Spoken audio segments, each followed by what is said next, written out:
آج کل ایک معاشرے میں یہ چیز بھی چلی ہوئی ہے کہ جب ایک لڑکے کا دوسری لڑکی سے رشتہ طے ہو جاتا ہے نکاح کے لیے،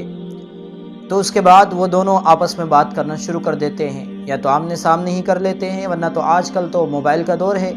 اور اس پر بہت زیادہ بات چیت کی جاتی ہے۔ جاننا چاہیے کہ جب ایک لڑکے کا کسی لڑکی سے رشتہ ہوتا ہے تو رشتہ طے ہونے کے بعد بھی وہ دونوں آپس میں اجنبی ہی ہوا کرتے ہیں، اس لیے ان دونوں کا آپس میں ایک دوسرے کے آمنے سامنے بیٹھ کر بات چیت کرنا یا موبائل فون پر بات چیت کرنا یہ جائز نہیں ہے۔ جس طرح ایک غیر اجنبی آدمی سے ایک عورت کے لیے بات کرنا جائز نہیں ہوتا،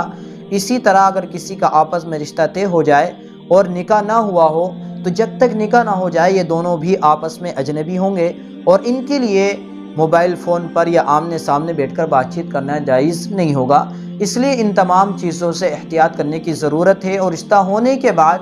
دونوں کو چاہیے کہ یہ آپس میں کسی بھی طرح کلام نہ کریں اور اپنے آپ کو ان تمام گناہوں سے بچانے کی کوشش کریں۔ البتہ جب نکاح ہو جائے گا تو آپ کی امانت ہے، اس کے بعد آپ جب چاہیں جیسے چاہیں آپ اس سے بات کریں، کوئی مسئلہ نہیں ہے، لیکن نکاح سے پہلے دونوں اجنبی کے حکم میں ہیں اور دونوں کے لیے ایک دوسرے سے بات کرنا جائز نہیں ہے۔